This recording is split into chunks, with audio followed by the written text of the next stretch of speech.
up a seat to the bar and join us for another episode of McAnally's Pubcast, a podcast exploring the fun and fantastical mind of Jim Butcher's The Dresden Files series. Hosts Tansen, Jess, and Maggie bring you another round of literary analysis on this immense, immersive, and colorful environment inhabited by Harry Dresden, the world's only licensed private investigator and professional wizard. Join an active and engaged community of new and die-hard dedicated fans focused on the fabulous themes, theories, characters, context, lore, and more. This is McAnally's Dresden Files Pubcast, brought to you by Free Flow Rambling. Conjure by it at your own risk.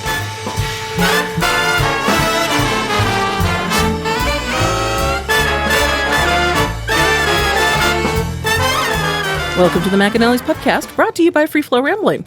This is episode 12.21, Cabrini-Conflict, where we are covering the novel Blood Rites. My name is Tansen, and I'm joined by Maggie. Hello, hello. And Jess. We've become bored with watching actors give us phony emotions. We're tired of pyrotechnics and special effects. While the world he inhabits is, in some respects, counterfeit, there's nothing fake about Truman himself. Chapter 29. Ebenezer picks up Murphy and Dresden. En route to meet up Kincaid in Cabrini-Green, Harry updates Murphy on the Black Court vampires' information from Bob. Once there, Murphy and Dresden go first to meet Kincaid and prepare for the invasion. However, once Ebenezer comes with the truck, there is an immediate conflict between him and Kincaid. See, Murphy grabs a gym bag out of the car because she's prepared. She's got to change her clothes. They head out to Ebenezar's truck. And the first thing she sees on taking in is, "You're kidding me." And he's like, makes a fair point. Like, you want to show up in your car? And her whole thing, right? She's like, what does it run on, coal? Like, no idea. Mostly I just turn it loose and let it fend for itself. Right? Murphy and Ebenezer are like a little bit rather cold and sarcastic to and one another. Granted, Murphy's coming off this whole family conflict thing. She is a little, and then Dresden kind of, in a necessary way, and she understands, but Dresden kind of stomped her down, like, you can't go calling in the cavalry, you can't get a bunch of cops killed, you gotta do it my way. So it's really when she hears him say "sir" that she's like, oh, the honorific has just blown her mind. And she completely changes her tune. Dresden actually, is not saying it, sarcastically or... yeah, exactly. So, yeah, she's having all her little tiff and all her little spat. And, he introduces, this is my teacher, blah, blah, blah, this is Kara. And, even Ebenezer's like, oh, I heard about you. You're the one who keeps getting him in all kinds of trouble, right? And she's like, well, who the hell are you? And, this is my teacher. She instantly, the second she sees him using so, she's like, all right, hello, Mr. McCoy. She dropped her bag. Hello. She's like, what? Right. So she doesn't see him pay much respect to anybody, so that to see that is just like, what? Yeah. Holy shit. This guy pulled a satellite out of the sky. Be nice. This guy saved me from getting my head chopped off, okay? Yeah. So, yeah, and she even gives him heck about, do you even have a driver's license? When was the last time you drove on Chicago roads? Good point. But it is fair. She's just always such a cop. Yeah. And he backs down immediately. The fact that he's like, yeah, sure, you can drive, whatever, I am old. Well, no, but at that point it is Dresden, right? Dresden is like, okay, sir, and then she's like, whoa, sir, and he's like, okay, she does know the city, so he's like, okay, fine, right? So, yeah, exactly, right? Gives in easily, though, I like it. He doesn't keep up with the whole macho, I'm the man, it's my car, you're not going to tell me what to do. He's like, all right, fine. Yeah. If anything, he's just slightly amused by the whole thing. He's like... Ebenezer is an old coot, but he's also not a super stupid old coot. And not particularly chauvinistic, because again, as we've seen in the wizarding world here, the captain of the guard and stuff like that is a woman and blah, blah, blah. They can give as good as they get the other side of the women can have superpowers, too. Exactly, right? So, yeah, while he is, as you say, that chauvinistic male, I won't. So, yeah, he's smart enough to know when to give in to other people's strengths and whatever, so... And it obviously does help that Harry is, applying honor to both sides. Yeah. Murphy's getting respect, Ebenezer's getting respect, and both of them are like, okay. Yes. So, yes, you're right. She tones it way down real fast. And, yes, Mr. McCoy, well, I do know the streets better.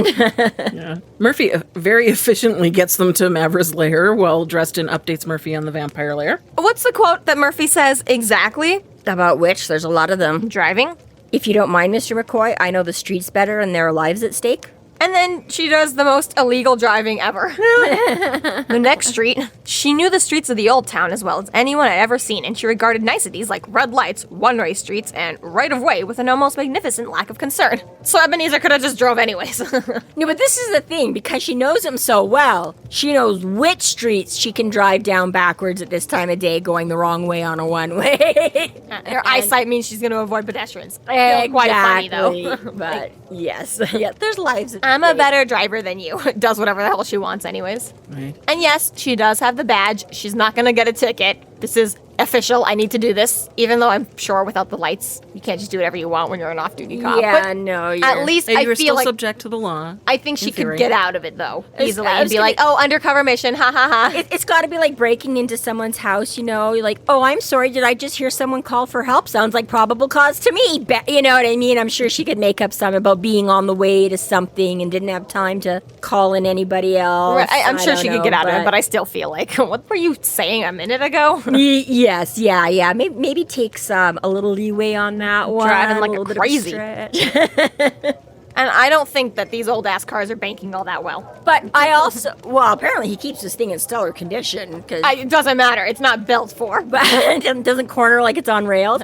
Gonna say Murphy's also taken all those cop training courses. Like I watched The Rookie and saw when they had to do all the like learning how to slam into other cars to stop them and Pit stuff maneuver like that. certified. Pit maneuver, that's the word I was looking for. Pit, yeah. So thank you. So she's also got that going for her that Ebenezer doesn't. So yeah, she's like, I know how to do a fucking cop chase and not hit the things I don't want to. I hope Murphy is hit certified. That'd be awesome. Damn straight. What? Whether intentionally or not, after a few gigs with Dresden, she's like, I'm like unofficially, I might as well just go get the No kidding. So yes, they get there pretty quick. While they're talking on the way, Murphy, when she hears about what's going on in the vampire lair, really wants it to take the route of ethics and law. Unlike Kincaid, who just happens to know the information, Murphy still needs to be run down on it. And Harry has to remind her that these are vampires and they give no fig about human life, which is really tough to prove to a SWAT team, and that would also risk their lives if she called them in. So she really struggles with that. This is a little bit of like full moon Murphy again for a second, where she's like, I'm the cop, I make the cop decisions, I'm gonna send my boys in. And Harry's like, bro, again, for the millionth time, your cops can't fight fucking vampires, please. It's just, it doesn't last long, but it is quick, and Murphy's Not just like, on this level, yeah. And I mean, again, I think that is a little bit like, right? Maybe emphasizing, that exactly. It's very hard for Murphy to get out of this role. And even 4, 5, 6 books later, 2 years, 3 years, whatever the literal timeline has been, is that it's still very much against the grain. It's very much against her instincts to take any chances. And the fact that there's Red Cross people and hostages, and she's like, but. not how we do things. I understand too. It was this book that mentioned that she's dealing with that troll last summer. Like she is sending in her police guys without Dresden to deal with these non-human issues. Yeah. And taking at them with a human problem-solving agenda. I get that. And obviously we know that being a cop is the most important thing to Murphy, and following the rules, that's what she intrinsically believes. She said that whole thing with pancakes and Kincaid. I do still feel there are certain elements of, every time Harry comes to her and says, hang up the cop badge, now you're a vigilante, just come do this, you need to, again, Yeah. take the boots off and put on different. Okay, but then she still is like, but I can't. Yeah, I to a certain point I understand. That's just who she is as a character, that's who she is as a person, that's just her main Driving force. skeleton of what creates who she is. But there are certain times too where it's like, Murphy, pay attention, vampires. Yeah. Well, and I mean, again, I think it probably speaks a little bit to exactly, because from her perspective, she's like, okay, we can handle the occasional troll on our own. We've taken out a few vampires. We can deal with a werewolf. And he has to be like, no, yeah, you can do a werewolf. Remember the Loup-Garou. Yeah, you can do a weak fledgling vampire. This is the big bad boss of the vampire, I don't know if you remember how I started this war, but I leveled a mansion.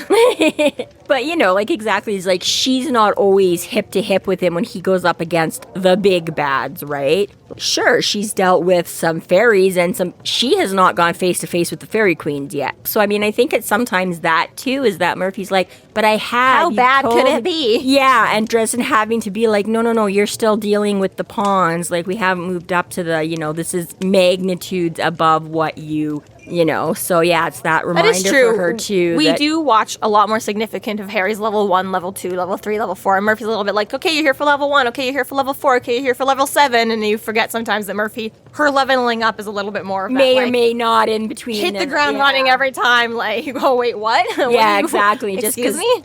that while she definitely is, she's not going by the leaps and bounds that, at least not in the supernatural, she goes leaps and bounds in the human world, right?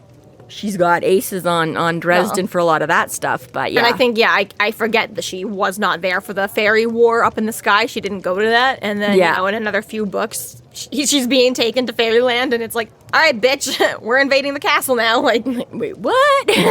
Have fun storming the castle. yeah, it is funny. Just Harry's all like, all right, I need you. I know you missed the last, 3 level ups, but let's go right now. Let's Yeah, go. yeah, but exactly. She's doing that on her own. She's got to take care of a few things that are, off almost- screen to, while he's dealing with the mega next thing. For people who played the original Pokemon games to playing the Pokemon games now, used to be if you wanted your Charmander to evolve, you had to battle with your Charmander. And if you wanted your Eevee to evolve, you had to battle with your Eevee. Now your whole party evolves. So you can just use Charmander over and over and over again. He's going to get the majority of the points, but the whole party, anyone who's sitting in your pocket, will now also get a little bit. Which has made it so much easier for really weak-ass Pokemon like bug types. I can just sit them in my party and have Charmander kill everything, and they all get their points and evolve up to something that they're actually useful for me to use in a party. I don't have to keep fighting with a fucking Caterpie. Oh my god. Don't make fun of me because I forget Pokemon's names. I only know Charmander now.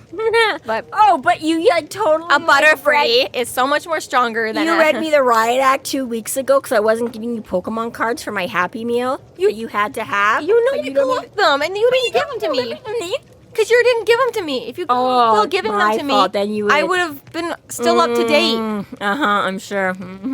It used to be in fantasy, if you weren't there for the big fight, you weren't going to make it to the end, and now Harry's just like, whatever, we're friends. You're We'll strong enough to level do up this. with Let's me. go. I'll just give you some of mine.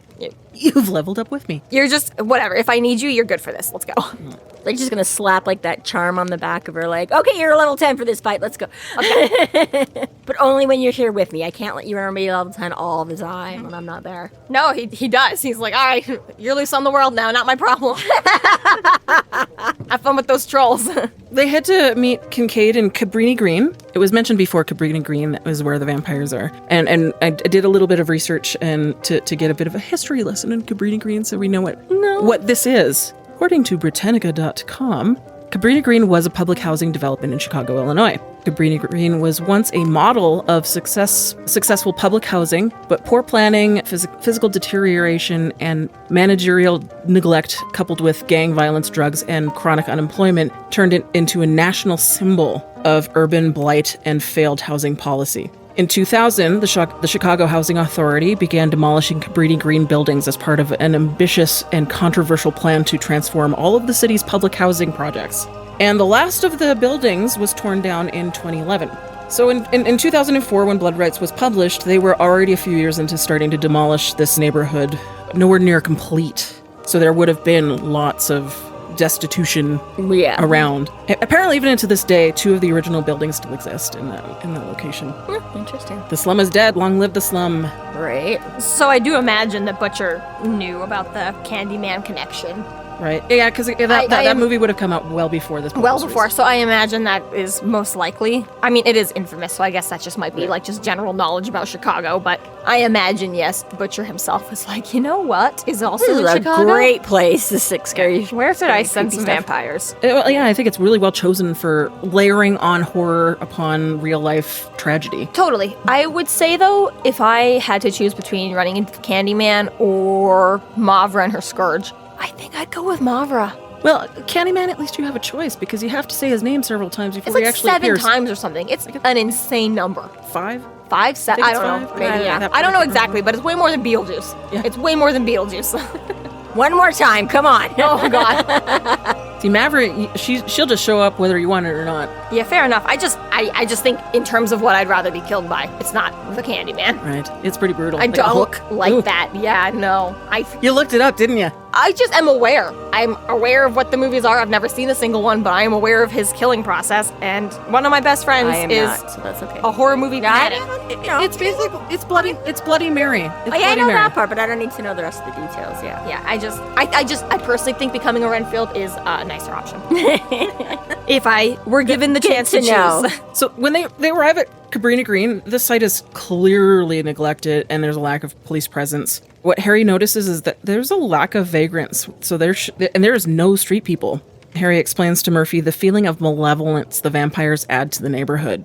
And Ebenezer figures that the Black Court has been there for at least 2 to 3 weeks. Mm-hmm. And this is super tragic to read. Like, especially once you know the history of the place. Like, so you know that these people fear for their lives on a regular basis because it is, like, really just violence. Bad, wrong side of the tracks. Yeah. But then you add a supernatural presence on top of it that is terrifying and malevolent. Like, ooh. Yeah, it's just that much more. So yeah, so depressing as it would be to find all these like bums and transients and junkies, there aren't even those. There aren't even any winos or, and Murphy's like, wait a minute, this doesn't seem quite right. And they're a nice little snack. Well, not necessarily. Well, that's what she thinks at or first. ran. Yeah, she's like, oh my God, they've been feeding. Like, there should be these people around. And that's when, Dresden and Ebenezer are like, probably some, but not necessarily. Like, you've been here 5 minutes and you already feel like the desolation, right? If you were trying to live in it, he's like, I bet you a lot of people have just,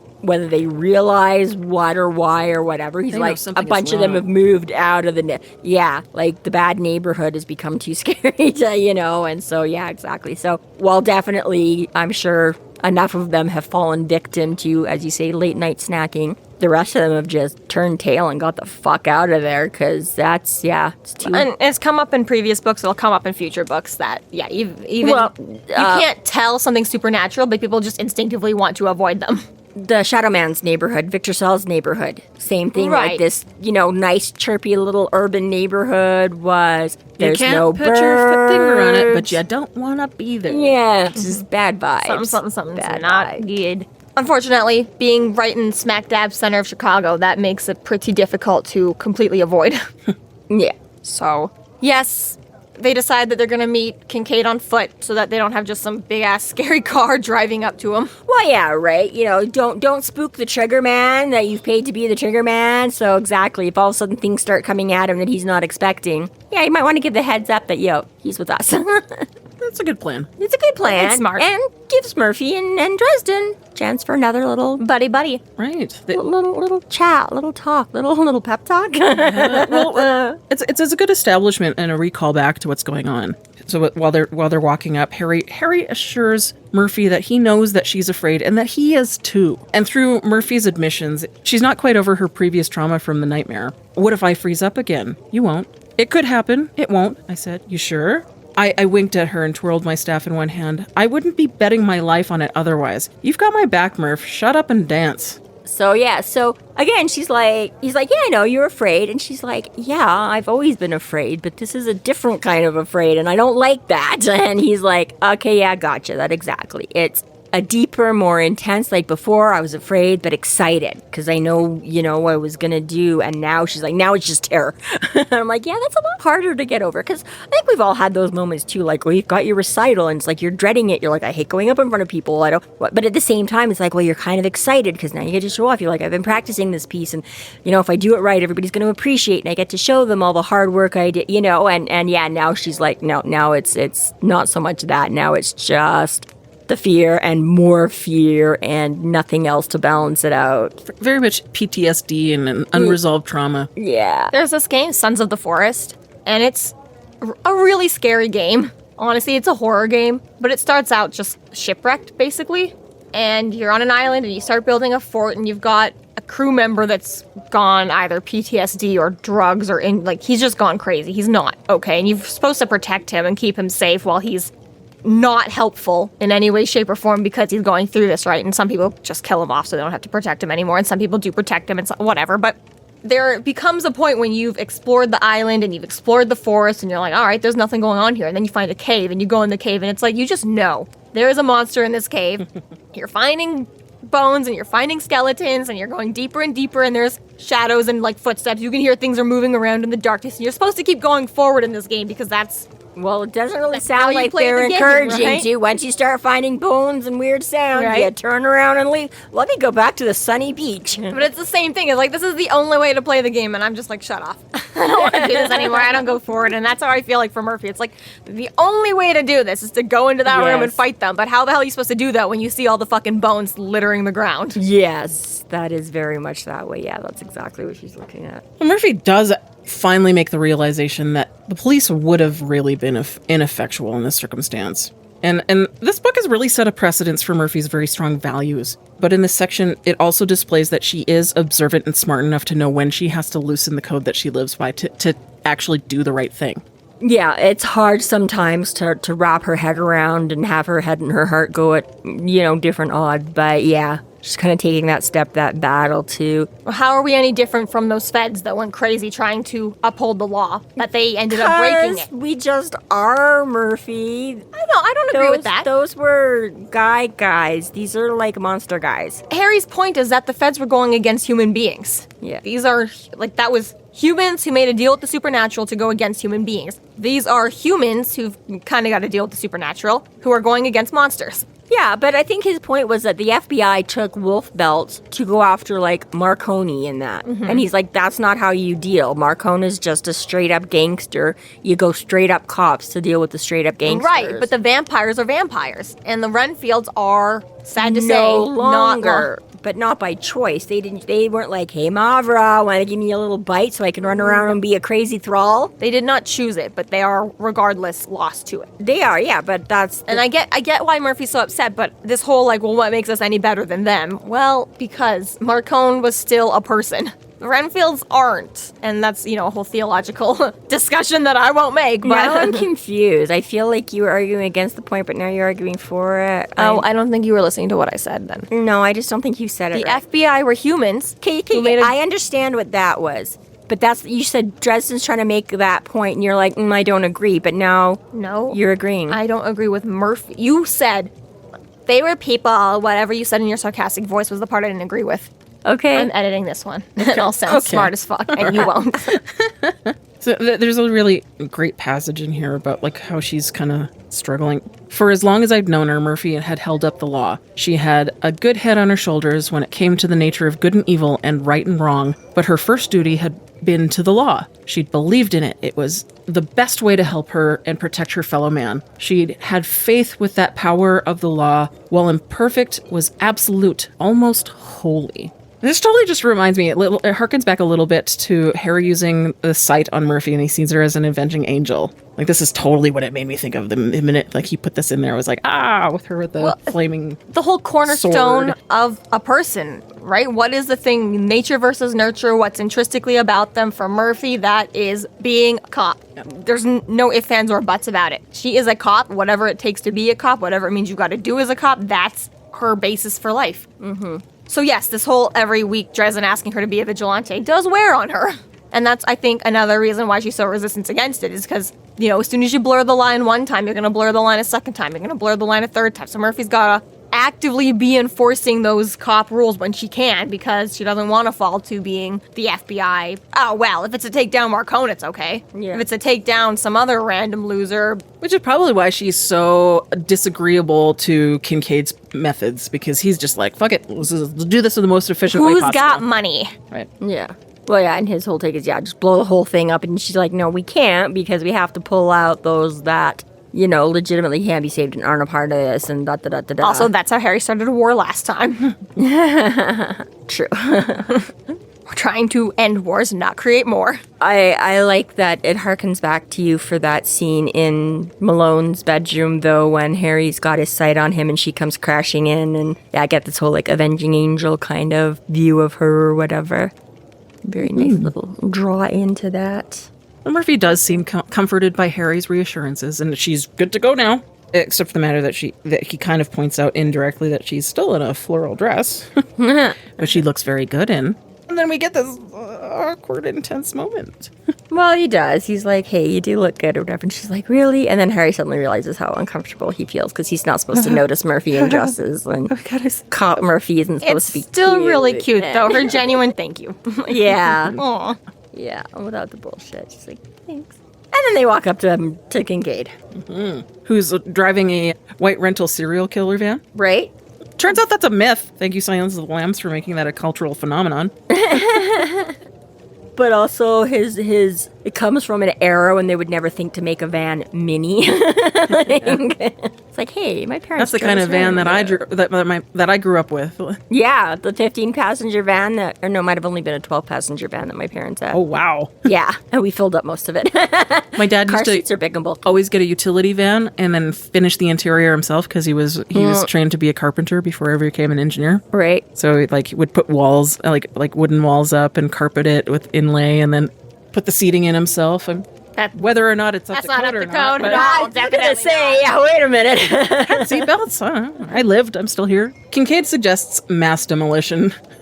And then followed by an incendiary, burn everything, and then another explosive. You blow it up, burn it all down, and then blow it up again. Which we get this lovely moment here where Dresden's like, for future reference, I was sort of hoping for a suggestion that didn't sound like it came from that Bolshevik Muppet with all the dynamite. So fun little information here. Do you know the name of that Muppet?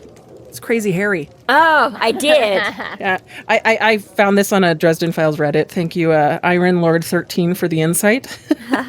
But I was like, when I read that, I was like, oh, because I was like, which one are they talking about? And I found that Reddit. I was like, that's awesome. Why would they even make that puppet? Right. It's supposed to be for children. Why does that puppet exist? Because it was just funny. Why did Bugs Bunny go was a around blowing different everything time. up and dropping people under anvils, okay? Bugs Bunny wasn't for children. That guy's psycho. Children shouldn't watch that And show. yet- Cartoons were very violent back then. No kidding. Oh, yeah, and they're so much better now. But okay, but yeah, it's that whole thing where they have to put in that element, that same thing, all the shit you watched when you were a kid that you just understood a kid, but the parents in the background are going, because there's a whole other level to it, you know? It's yeah, same thing. But blowing stuff up is always funny when you're a kid, so of course they would make that fun. But they get all of that, and then he suggests that Murphy goes and changes. Well, first they want to know. She's like, wait, where are all the Red? Because he's got the Red Cross van and some uniforms. He's like, where are they all? He's like, I killed and dismembered them.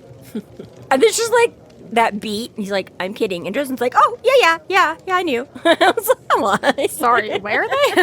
Yeah, just for the record, 50% of jokes are based in truth, people. Like, this could have happened. I guess just with Kincaid, it was just funny because they'd had enough. Like, he's very, very deadpan and dry humor, but they've had enough back and forth, you know, that it's kind of like, I want to say you're joking, but I'm not 100% sure. A little later in this chapter is when you really get funny guy Kincaid, and I'm like, who are you, bro? You suck. I hate you.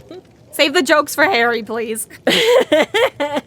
Well, I was reading this because I was like, what's a C note? It's $100. Yeah. So he bribes him with the C note. And then I put a little note in here. I was like, I wonder if he'll charge this as an expense to Harry. Yeah. And then I kept reading. I was like, yeah, he did. Yeah, no, gonna he add literally, that to he's like, I'm going to add 100 to the bill. And I was like, 100 what?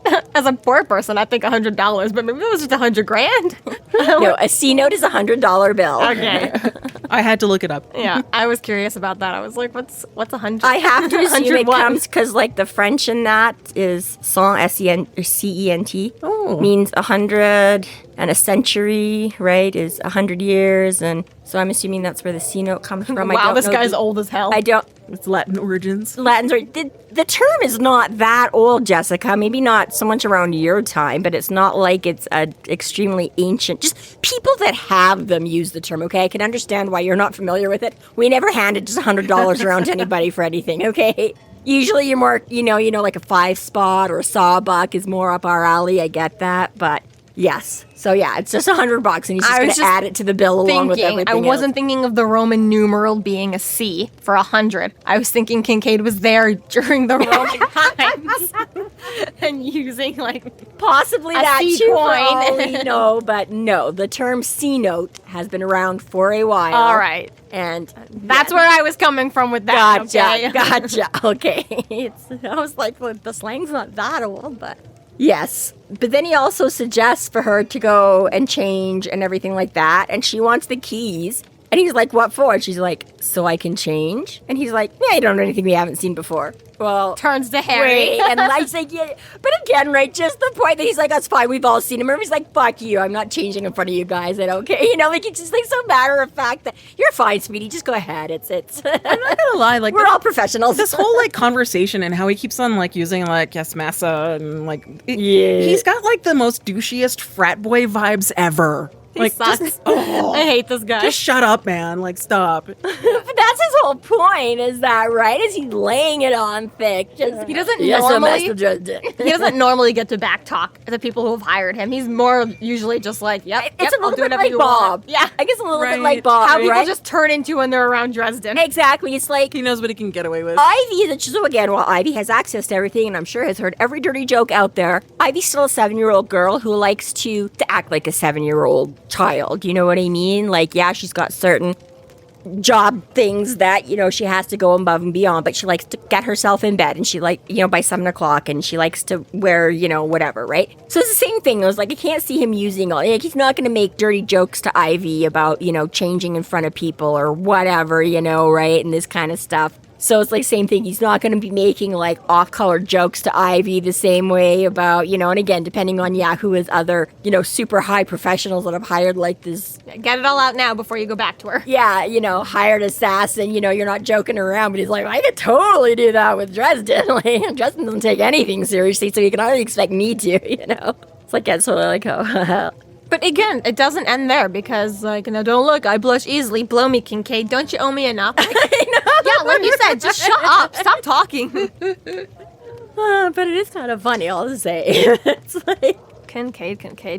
Who are you? yeah. I don't know. I can't tell if I love him or hate him. Like, It's both. You absolutely kind of have to have like a he bit has of such both with. freaking wicked moments where he's like Well, that's awesome, like Terminator Destroyer, and then he like opens his mouth. I'm like, oh, shut. No kidding. Well, that's it. It's just because he kind of can't. I mean, like, right? Because he doesn't give a shit. You can hire him or not. It's, right? You don't like me, walk away. I'm not here to please you. You know what I mean? It's not like he worries about customer retention or whatever. He's like, do I get the job done or not? Like, he's not about the customer service, right? He doesn't have to be. I'm good enough. They don't have a resume for that kind of thing. Yeah, you want my skills or you don't. You know those businesses where you have to sell one product for $100 or 100 products for $1? And he's like, you only gotta hire me once and I'm good. Yeah. You pay me a couple million, I don't need to be hired by you a second time. Yeah, pretty much, right? On the other hand, I'm going to get your job done, so you're going to want to come back and give me another couple of million because I'm that At least my effective reputation and that will get me badass. hired by the next guy. And yeah, exactly right. So yeah, he's got that great mix of like, it doesn't matter. So he can be totally douchey or whatever. And he's also just so, and I mean, he is witty though. Like, it is fast, is the other side of it that he's coming back is that he can't kind of keep up with him, right? So it's like, you can't help but sort of like him and be like, oh yeah. And then just know how god-awful scary he is to, even just in the things like he doesn't need to do this big show of power, but the fact of like blindsiding Dresden into his office and putting him in a circle. So he's like, this way I'm going to make sure you can't get the drop on me for anything while we have this conversation. Oh, you stiff me? You double cross me? No problem. I'll take you out. Oh, what about your death curse? No problem. I got a plan for it, right? Where you're just like, shit, like, yeah, you can't mess with. He's just Dude's a dude. Dude's a dude, and he's a ferocious dude. So Ebenezer starts to drive up, and Kincaid gets out of the van to meet him, and he's described as having an audition for a lead in a John Woo movie. I actually had to look up John Woo because I wasn't sure, and then I realized I did actually know some of the movies: Face Off, Mission Impossible 2, Broken Arrow, Bulletproof Monk, The Lovely Bones. So he Action flicks. he is an action hero. Yeah, that's okay. I think I momentarily confused it with John Wick. Same. I think it gets Still the same. applies, though. Yeah. I was like, same accomplishment there. Same. I was like, oh yeah, Woo, not Wick. Yeah, okay. So yeah, comes out like fucking Terminator / Rambo / As all of the guns and all the Commando equipment. / yeah. Time stopped for one of those frozen, crystallized instants. This is why I think you woke up this morning and had those. Sometimes when you wake up, you just know that there's going to be a day. Special kind of day. I think you're talking about this moment here. Forget your mom, forget Thomas. It was for this moment right here. Time stopped, and they went for their guns. Yeah. Pardon moi? Yeah. So just as he finally gets around to saying, yeah, because they're like, oh yeah, the wheelman's going to be up in a minute. So who is this guy? Perfect timing. Let's just roll up. This is So like I wish Harry, Ebenezer had a good. stereo, because this would have been the perfect moment to be like, boom, boom, boom, boom, boom. Like, Yeah, but it's Ebenezer, so what would have been playing on there would have been like some like way old Bluegrass. Hank folktale. Williams. Hank Williams thing, like original, The old man and the mercenary saw one another and stared at each other for maybe 7 or 8 feet apart. Time stopped for one of those frozen, crystallized instants. And then both of them went for their guns. Wah, wah. Wah.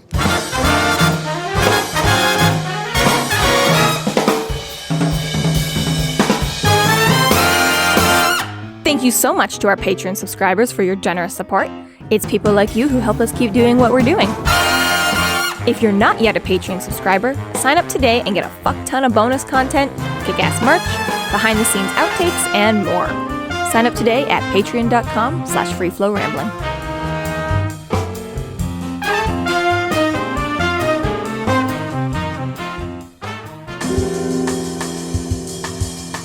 Chapter 30.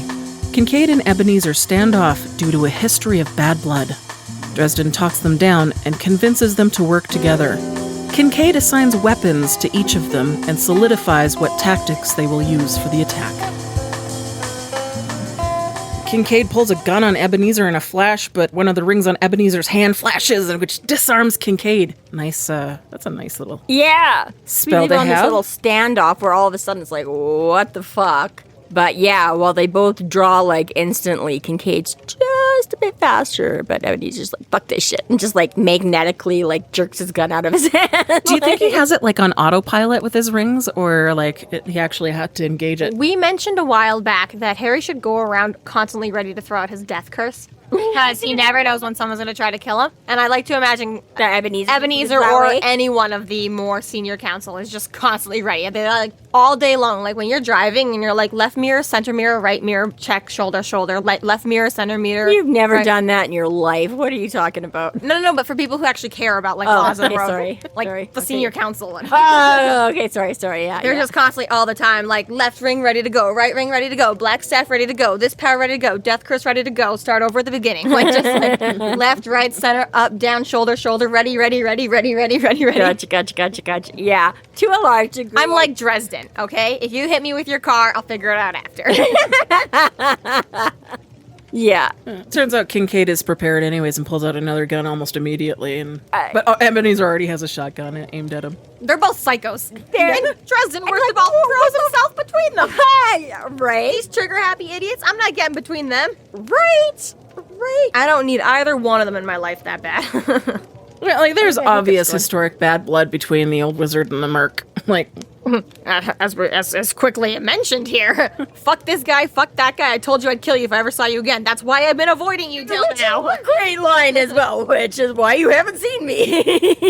and oddly enough, it's Kincaid who's the one that starts talking McCoy down, telling him that they shouldn't like hurt Dresden, as he gives a half a damn about him. But just half. As he's pointed out that by throwing himself in between them, he has Kincaid's gun pointed at his spine, and like Ebenezer's at his head. Neither one of those is going to be a good outcome for you. Like, you would expect, though, that it would be McCoy that would be the one that'd be like, okay, let's, like, look at reason. But no, it's Kincaid. Yeah, but and then and Ebenezer's like you give a shit, because he's like, what the fuck do you care? And he's like, well, I kind of like, but he also, with me a bunch of money, that'd be cool, To be fair, Kincaid hasn't done the job yet. I don't think Harry owes him the money yet. Well, If things go to shit right in now. the middle of, there's been sort of the prep and planning part I don't too. think that's I mean, he really put that the bulk extra of his C funds. note in there, maybe not the bulk of it, but Makes me laugh. But yeah, he's like half a damn. Yeah, we don't want to get the kid hit. Don't call me a kid. I'm not a kid.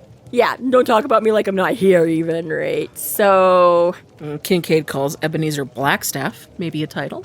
great. Nickname? Huh? Who's that? Something with the what? Yeah, do the math, Blackstaff. And Dresden does take a very good leadership role here, talking them both down. He does a good fucking job. Like, I'm impressed, bro. Actually, yeah, again, given, age and stuff like that, For just a kid. for just a kid, just a dumb kid, he's always flying by the seat of his pants. He Yeah. does a really good job of being able to connect to both of them on a level. And I appreciate the dressing down he gives Kincaid, too. I respect this man more than anyone on the planet. He took me in. It was a little bit cringe. Not something I would necessarily say out loud, but I can appreciate the loyalty that yeah. Harry has for Ebenezer. Well, and it's effective, too. Like, Yeah. I'm surprised he put up with it, but he did.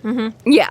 But that's it. Yeah, he's like, I'll back down when, you got my word. And he's like, I'm not giving my word. He's like, I don't want you to give your word to him. You give it to me. I imagine This is my gig here. You both are here for... this is just all of Harry's friends, whenever they're forced to meet each other, you hang out with him, know them, you're talking to him. I hate this. It's just very funny. It just crosses too many. But I mean, like I said, we even saw a tiny bit of that. I mean, it was mostly, I think, just because she was pissing him off. But, even Ebenezer, he's like, oh, this is Murphy. I've heard about you. It's like, Kate said the same thing to Murphy. Oh, I heard about this little girl cop. Yeah.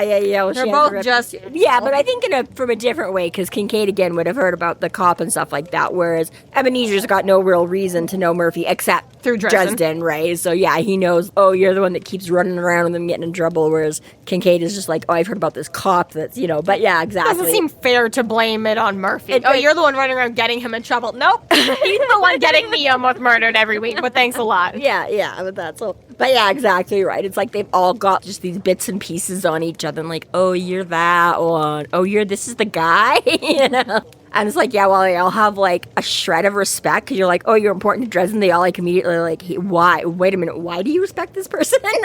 What the fuck is going on here? I got so tense there for a moment that Harry almost soul gazed Kincaid. Right? Dying. Right? And we never quite find out what actually happened. It was just like this little tidbits of dangly information in front of you. Well, They hate yeah, each other. hey, can't give it. You can't show your whole hand right off the bat. You got to keep them coming back for more.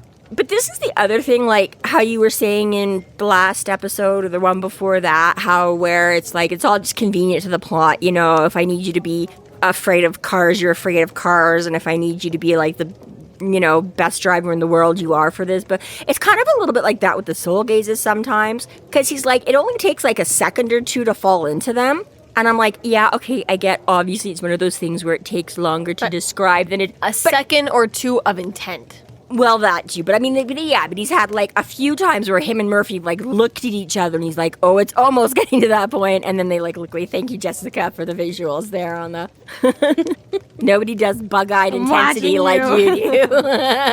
But, exactly same thing, like, where he's like, oh, going after Kincaid. And he's like, half the time, like, when it's Marcone, he just falls into it, no warning, no oops, oh my god. But here he's like, oh, I could feel like we were gonna start to have, so I quick pulled away before, Yeah, and I'm like, yeah, I like how, so often it's like, oh, I had no choice. It was just, I turned around and all of a sudden there was a giant soul gaze hitting me in the face. And other times it was like, I thought about it and I looked at him and I considered and I could tell where he was going and he was thinking about that and the other guy was coming in and I'm like, no, I think this might lead to a soul gaze. I'm just going to look away now. It's like the Hercules ring.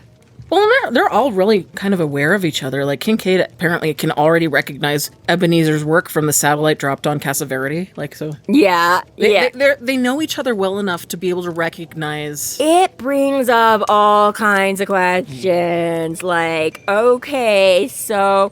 Like you say, was Kincaid running around when the C-note was actually literally a C-note? And it sounds personal, too, because Kincaid just is like... well, they don't like each other's ethics or lack thereof. Permission to engage in a philosophical debate with the hypocrite, sir. Well, like that's like he's taking things personally. Like it's not just and makes no sense to us. Yeah, because Ebenezer's the good guy. What do you mean hypocrite? Harry goes into this whole Justin Dumorne taught me how to do magic, and Ebenezer taught me why. Yeah, and how to you have to believe every day, and you have to the honorable way. And right, this is a great part because like it brings up a few things for me. Justin Dumorne had taught me how to do magic, but it was Ebenezer who had taught me why.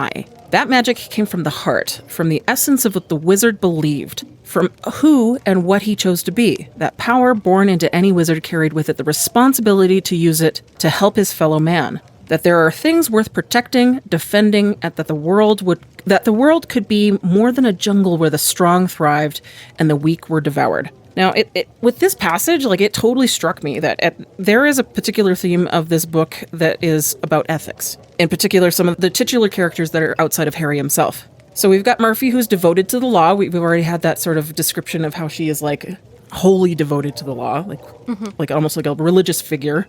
And we've already examined how Kincaid, whose values are determined by the person paying the highest bill, mostly. Mm-hmm.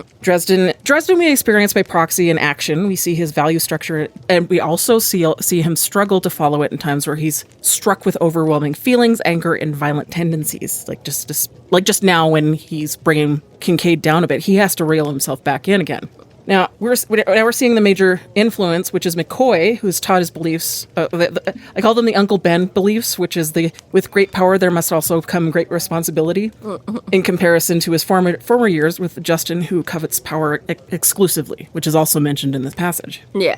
So I think I keep seeing over and over while I'm reading this a snapshot of each character's moral compass. Mm-hmm. And I think that's it's a good. You're especially laying the groundwork for who these people are. Yes. Totally. Just right out there, enough of the bullshit and small little tidbits. This is who the fuck this person is. This is what they believe in. This is what they're working towards. This is who they want to be and who they are. Yeah. So not only is it good storytelling, but it's a nice layer, for future stuff. Well, and as you said, his anger getting the best of him, we just saw when he was standing over Trixie. I wanted to hurt her. Mm-hmm. I knew that if I hurt her, I'd feel good. It was gonna be an awesome moment. Maybe I'd regret it later, but right now, I like the bloodlust, the power coursing through me.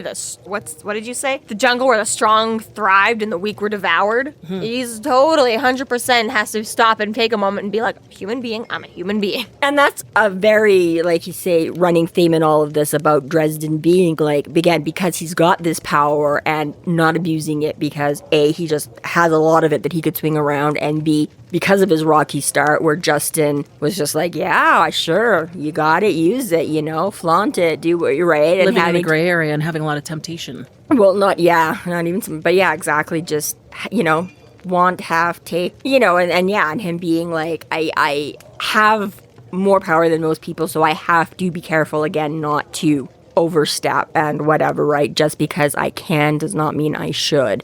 Well, and part of that is being policed by the White Council, and part of that is policing yourself. Yeah, exactly. I mean, yeah, Do sure. I just want to give into this and be this person or not?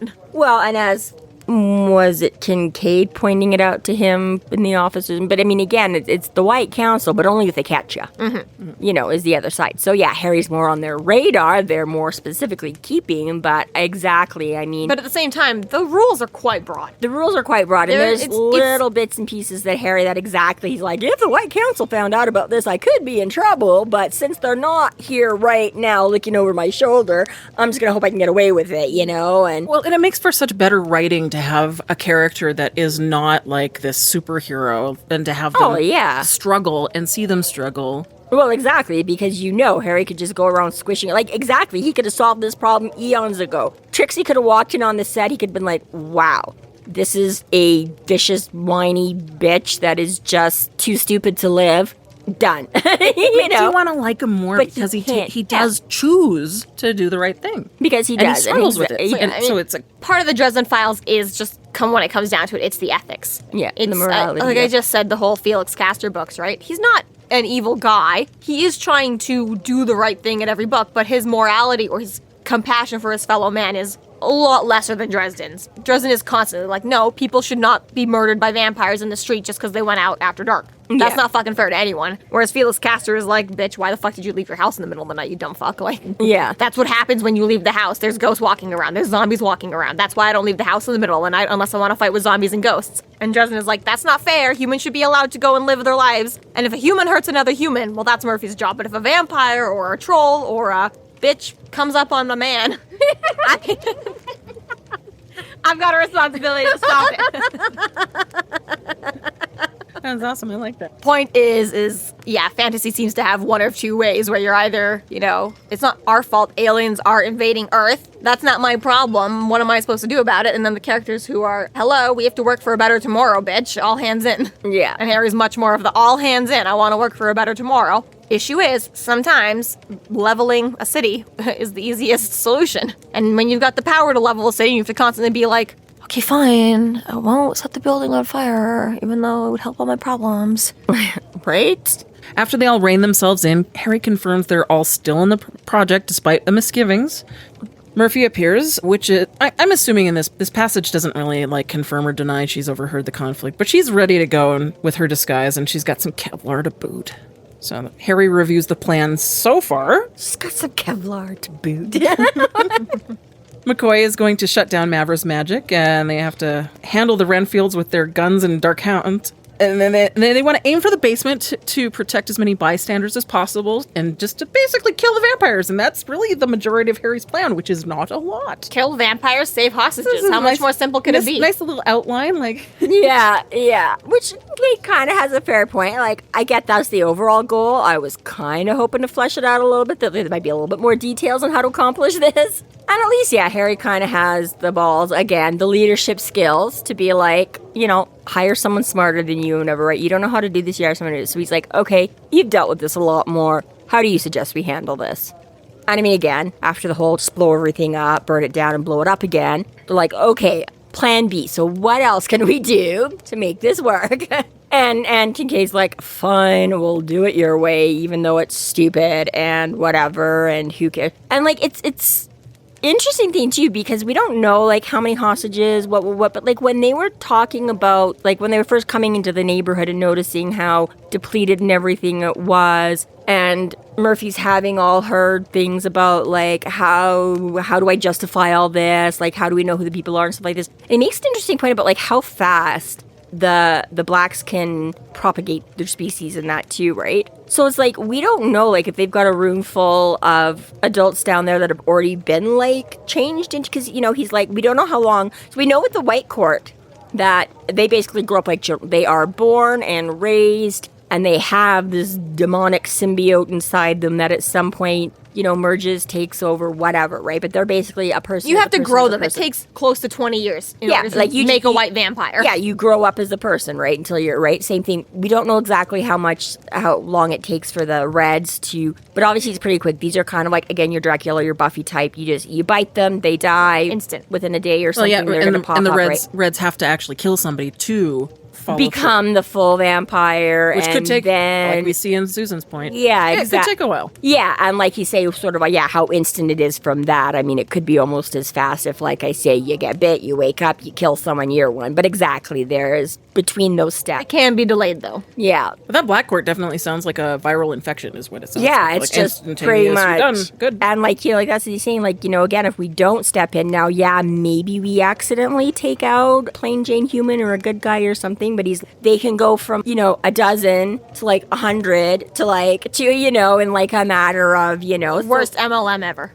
Totally. And we see already by example in this book that Maverick can send her commands to whoever she's turned right and then she and there. Can like spread it out across, like with her straight. So little remote commands. Yeah, so I mean, there is a lot of merit in some ways to Kincaid's plan as well. Like you say, like it might hit him fast, hit him hard. Hit him fast, hit him hard. Don't give him a chance to do anything because again, like you're going in for these hostages, but as he says, like that was days ago. We don't know if the hostages are still there. We don't know if they've been eaten. Well, again, we don't know the if whole they've cutting been off turned. the Hydra head, cutting off one head's not enough. Exactly, so yeah, they've got all of these. The information that they had even just 4 hours ago could be completely obsolete and no good, and they still don't know what the hell they're walking into, It's like, but yeah, so I don't know. Given that, he still like comes up with also part of Kincaid's plan is the fact that he's got this arsenal on him. Yeah, and he starts handing out weapons, and that would be an illegal weapon. Here you go, Murph. Which she takes, yeah, like yeah. she's moving on. Yeah, he accepts it as the best weapon for the situation. Well, and she even like says to him like maybe you should have one too. But he's got this wicked, like, creation of a weapon, which is that... I need somebody to draw this for me, too. I actually downloaded a picture. It lacks the nub on the end, because I was like, what the fuck is that? But when you do look up a medieval... It's a boar spear from the Middle Ages, and it has a crosshatch. Yeah. And that's exactly what he has, except what he's done is he's rigged on 2 firearms on the yeah, and the front and the end. That's what I mean is and I can't remember if I've gone looking for it because I don't remember if the picture in my head is just my picture in my head or if I did go looking at some point and somebody had like fan art of it, but it's one of those, it's a little bit like the apartment, it tends to morph a little bit here and there, and I have a hard time. It's like with like describing like all the karate moves and fight moves, I sometimes have a hard time like picturing how all of that would actually look and work. See, I imagine more of a crossbow. And you got spear on the end, you got 2 shotguns sticking out on the edges. The other end is a trigger point bullshit. Like, he's got it's not even like his shotgun. What did they fight the Civil War with? Bayonets? Yeah. It's like stabbing and shooting and incendiaries and... What I found when I was researching this, they actually have a sword version of this, which I thought would have been like more effective because it's got a sword handle on the bottom part. Oh, you see? In addition to the cross in the top. Yeah, Kincaid just also has to carry a machete like a loser. See, he could have been 2-in-1 or 3-in-1, I guess, because it has 4 or like 5. He's got a lot. He's already like 7-in-1 on this, okay? But I mean, yeah, I do get like the spear kind of pike thing, but I always see like, because on this little one that you've got, the little cross hatch is like right up under the spearhead kind of a thing, and I always picture it like lower down, like almost like a sword hilt cross, where it's like... I imagine it up higher, like a crossbow. Well, it even says it right here, like, because a shaft about 5 feet long with a cross base thrusting out on 2 sides at the base of the spear tip. 1.5 feet of deadly matte black blade as wide as my hand at the base and tapering down to a fine point at the tip. Well, yeah, because it's a cross base thrusting out on 2 sides at the base of the spear. So that's where the cross hatch is the very top of it. I guess, yeah. But yeah, enough that he... I mean, he doesn't... And then he's got a butt end. Like, this picture that I have doesn't have a butt end. It's crazy. It's crazy. It's crazy. Right. But yeah, exactly. Then it has... And it makes sense for how he's describing how the attack is going to go when he goes into more detail. Because he's going to use that as a sort of a defensive, because that crosshatch is what's going to push them away. I admit, again, it's just I am not like a weapony kind of person, so I can't imagine all the, it's like same thing as like a spaceship. I'm like,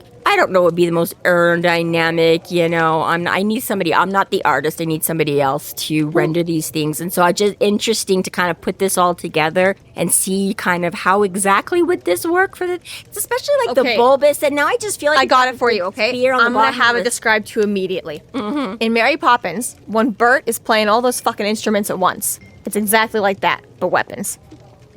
No. I think there's a name for that thing that he plays too. Can you imagine the amount of research that Jim Butcher had to do for all these different kind of weapons? Probably none. He's a boy and he's read like sword and fantasy all his whole life. He's been dreaming of this thing since he was like 9.5. Well, and okay. He doesn't go to quite the same depth of weaponry descriptions beyond like, this is his gun. But once Kincaid comes on scene, we get like super descriptions of all these different weapons, and they're all slightly different every time.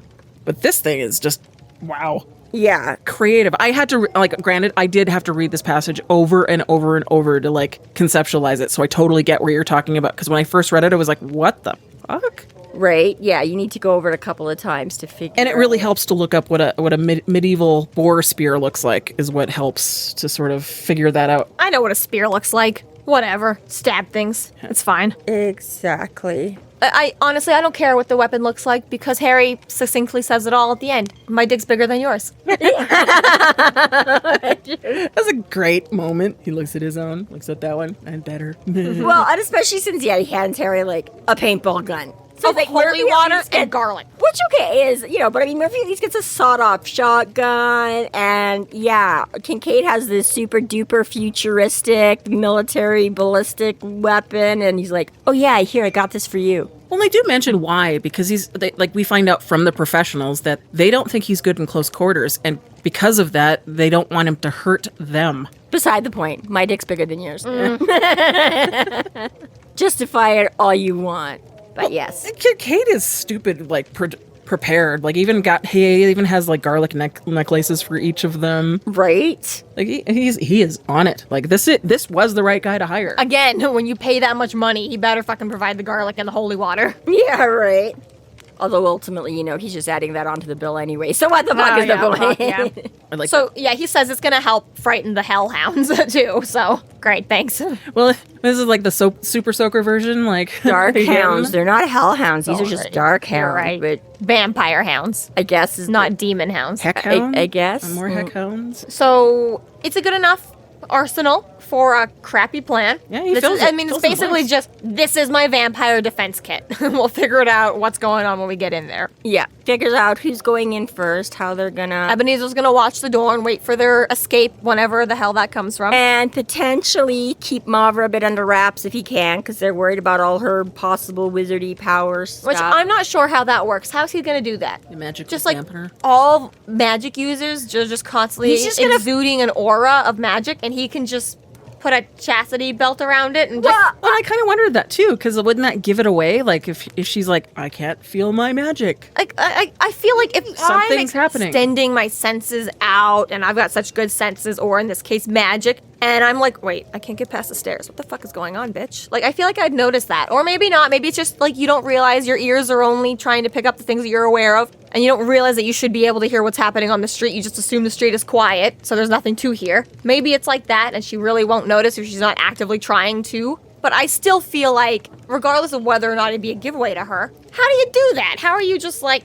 Okay, but they've talked about it before. I mean, because when they brought this up at breakfast or whatever, Kincaid's like, oh yeah, I was with the group that did that once. I was watching the spell slinger until his head blew up or whatever, right? So we know it can be done, and it is a practical sort of... But Harry always talks about it, so it is that slimy, right? It's like he can always recognize the bad magic and the dark magic and the evil power, Again, right? It feeling feels it different. and purposely barricading it, it seems... How? It's a non-corporeal thing. How do you just put your will against it? Yeah, Harry's already been put into a binding circle. Like, then there's got to be a variation on that. I was going to say it's the same. I don't think he even knew that he was in it until, like... Well, when Kincaid did Not right away, yeah. Oh, say well, that's he could hear fair. it. He knew as soon as it went up, as soon as he activated the circle, he could feel that magical containment around him. I will He say did it's fair that Dresden has said you don't have to draw the circle. It just absolutely helps to have the visual barrier there. Right. But if you can do the circle in your mind, that's totally acceptable too. And I could see Ebenezer being It's like, yeah, strong enough that he's like, yeah, I'm going to visualize a circle in the basement that's right the whole now. mental math thing, right? If you can get good enough to do mental math, you're great. Most of us cannot do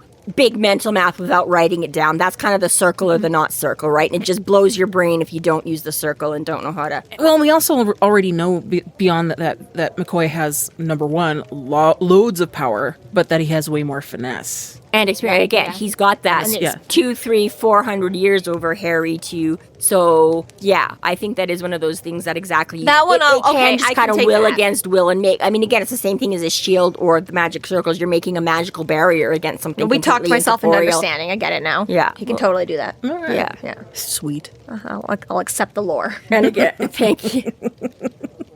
All right, Butcher. You're okay this time. I'm still not happy with your timing, but Yeah. Kincaid does actually fill in the blanks really quite nicely with what he's like, okay, this is your role, this is your role, this is your role. Here's what absolutely. happens. You're in Yeah. charge of this, you're in charge of that, let's go. It's very good contingency. Like it's a 3-layer plan. Which is good, good. right? He's got the. I'm happy with it. Yeah, for how like Fast and Furious they're going in and knowing how the odds are stacked against them. And It works. Murphy here too. She's like, well, why don't we just use stakes? And Kincaid's like, screw stakes. So we'd rather just take off its head. But I'd like Harry to be like, yeah, I tried that yesterday. It doesn't work. Tried that last night. Don't even bother. Yeah, by the way, a lot harder than it looks. I mean, good plan. Does anyone have any questions? Yeah. Why do they sell hot dog packages in 10, but hot dog buns in packages of 8? Capitalism. Thanks for asking. I actually looked up the reason for that. Apparently it has to do with the tins that the buns are baked in, and they just never bothered changing it. Wow. Yep. Again, that seems like a really lame excuse. I think capitalism is a much better excuse Yeah, than. they don't want to pay more for more tins. The grosser explanation that I did here is that they expect people to lose one, like by rolling off and falling, and so We just give you some one extra piece for buns. loss, and the other one is people just eating one raw. Yeah. Which I was like, ew, gross. No, nobody does that. And then I saw somebody do it. I was like, ew, gross. No, The bun? no, the hot dog. They ate the hot dog raw and cold, already cooked. but cold and cold. Ew. They're already cooked. No, you do this, don't you? Of course. They're pre-cooked. pre-cooked. Pre-cooked. Yes, they are. You don't have to warm boil them up. or You don't have microwave to- them. I don't know. It's just they have to cook But hot. when Like, they're you don't have cold, to. gross. They're gross when they're cold. No, not always. It's like lunch This meat. is one. Of, Yeah, it's like bologna. This is another one of those ones like what the donuts for breakfast, and you guys are like, what?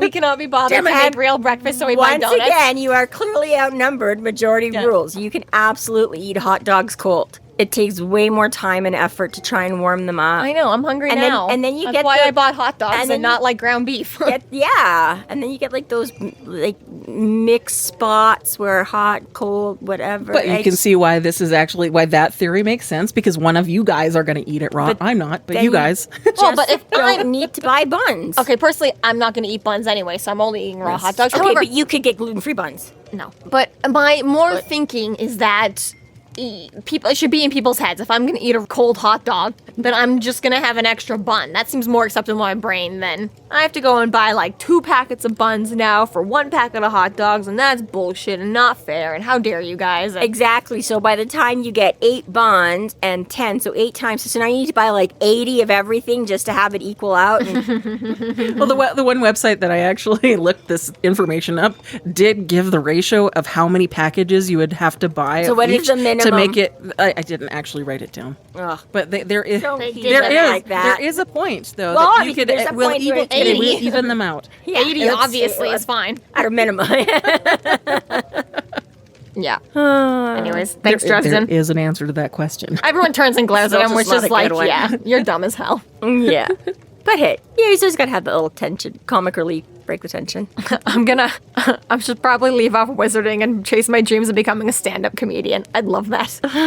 It would be awesome. Hey, can you imagine the kinds, like, what would it be like the bar, the Star Wars bar, where it's just everybody mix and mingle, right? He's gonna have like Mos Eisley? Yes, Mos Eisley, thank you. And he's gonna have, you know, exactly where it's like you got like some vampires in the corner, and you got like some werewolves up front, and he's just like doing it to the whole, you know. Would he incorporate magic and be like, "Look, I'm a magician"? I'd like it to be like his dad's magician work. Or is he gonna be doing it to like the straights and like, you know, the comedy clubs, and then he's just trying to like, how do you incorporate these cheesy I'd pay vampire jokes? Good money for with- Dresden Netflix special. Can't be a Netflix special, then everyone will just say it was all done with TV magic. Yeah, and Well, I guess I don't think he'll Copperfield care gets if he's away with it. Yeah, like how even Mama Murphy's like, oh yeah, did I see you on like the Larry Fowler show? He's like, yes. Suing you? Yes. It's like, it's not fair. You can't even prove anything. He's gonna have a lot more, like, what is it, writers next time he tries to do any kind of TV appearance. He's like, okay, look, we're not going through The this again. contract went from 1 page to 50. Yeah, let me see Copperfield and like Chris Angel, and we'll start. He's totally gonna, you know. let's go kill a scourge. This concludes our episode 12.21, Cabrini-Conflict. Thank you for listening. You can find us online at freeflowrambling.com and McAnallys.ca. There we have links to our other podcasts, social media, and other fun tidbits. Please subscribe if you like what you're hearing, and please consider supporting us through Patreon to keep the magic alive and to see more content. We are Free Flow Rambling. Conjure by it at your own risk.